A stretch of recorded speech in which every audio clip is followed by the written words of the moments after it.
لیکن بات اصل میں یہ ہے کہ جو باقی میڈیا پاکستان کا ہے اس کو بھی ریگولیٹ کرنے کی ضرورت ہے. پاکستان کے آئین, کانسٹیٹیوشن اور پیمرا ایکٹ کے مطابق ہمارے میڈیا کو آج کوئی the only unregulated institutions in Pakistan, آج ہر ادارہ ریگولیٹ ہوتا ہے. پاکستان آرمی میں بھی اکاؤنٹیبلٹی ہے, سپریم کورٹ میں بھی اکاؤنٹیبلٹی, جوڈیشری میں اکاؤنٹیبلٹی ہے.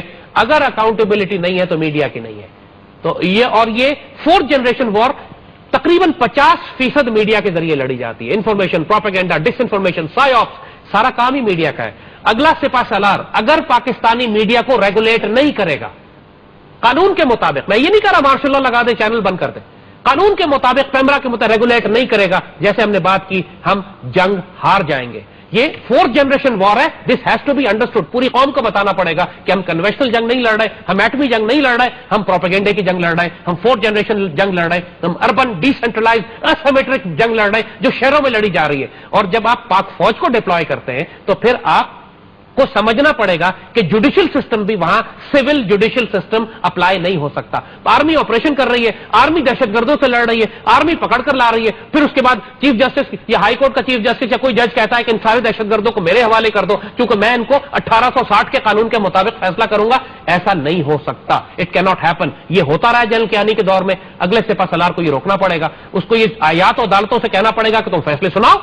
اگر فیصلے نہیں سناتے ہو پھر فوجی عدالتیں بنا کے ان کو چونکہ جب آرمی لڑ رہی ہے تو پھر عدالت بھی فوج کی ہوگی, پھر سول عدالت, پولیس, تھانہ, کچہری, ایس ایچ او اور یہ سارے جو پروسیکیوٹر جنرل ہیں ان کے بس کا کھیل نہیں ہے کہ ان دہشت گردوں کو سزا دے. تو یہ سارے معاملات ہیں جو اگلے سپہ سالار کو فوری کرنے ہوں گے چاہے وہ کوئی بھی آئے. تو زاہد احمد صاحب, ہم اگر ایک اور ایسپیکٹ کو اینالائز کریں, جو جنرل کیانی ہے وہ پیپلز پارٹی اور مسلم لیگ نواز کے ساتھ حمایت میں رہے. ایک ڈیموکریٹک گورنمنٹ نے ہینڈ اوور کیا دوسری ڈیموکریٹک گورنمنٹ کو, ہمیں جنرل کیانی اس کے حق میں نظر آئے. جو آنے والا نیا ہمارا چیف ہوگا, نیا سپہ سالار ہوگا, آپ کو کیا لگتا ہے کہ اس جمہوریت کی ڈائمینشن میں اس کی کس قسم کی انکلینیشن ہوگی؟ دیکھیے, اگر جمہوریت قانون, آئین اور اپنے حلف کے مطابق چلے تو آرمی کو کوئی پرابلم نہیں ہے. لیکن اگر جمہوریت میں میمو لکھے جا رہے ہوں تو پھر آرمی چیف کیا کرے؟ اب مجھے بتائیے, اگر میمو کا فیصلہ ہو جاتا, سپریم کورٹ کہتی کہ ہاں واقعی زرداری گورنمنٹ جو ہے اس نے میمو لکھا ہے, وہ انوالوڈ ہے اور اس میں زرداری رسپانسبل ہے, حسین حقانی رسپانسبل ہے, تو اس صورت میں پاکستان کا آئین کیا کہتا ہے کہ جب صدر پاکستان اور سفیر پاکستان ملک کے خلاف ایک جنگ کروانے کے لیے خفیہ میمو لکھتے ہیں, اس وقت آرمی چیف کیا کرے؟ اگر اس طرح کے کوئی واقعات نواز شریف صاحب نے کیے تو پھر ظاہر ہے ان کو بھی خطرہ ہے, ان کی حکومت کو بھی خطرہ ہے. لیکن اگر یہ قانون قاعدے کے مطابق چلیں گے تو مجھے کوئی وجہ نظر نہیں آتی کہ آرمی کیوں بلا وجہ دخل دے گی سیاست میں.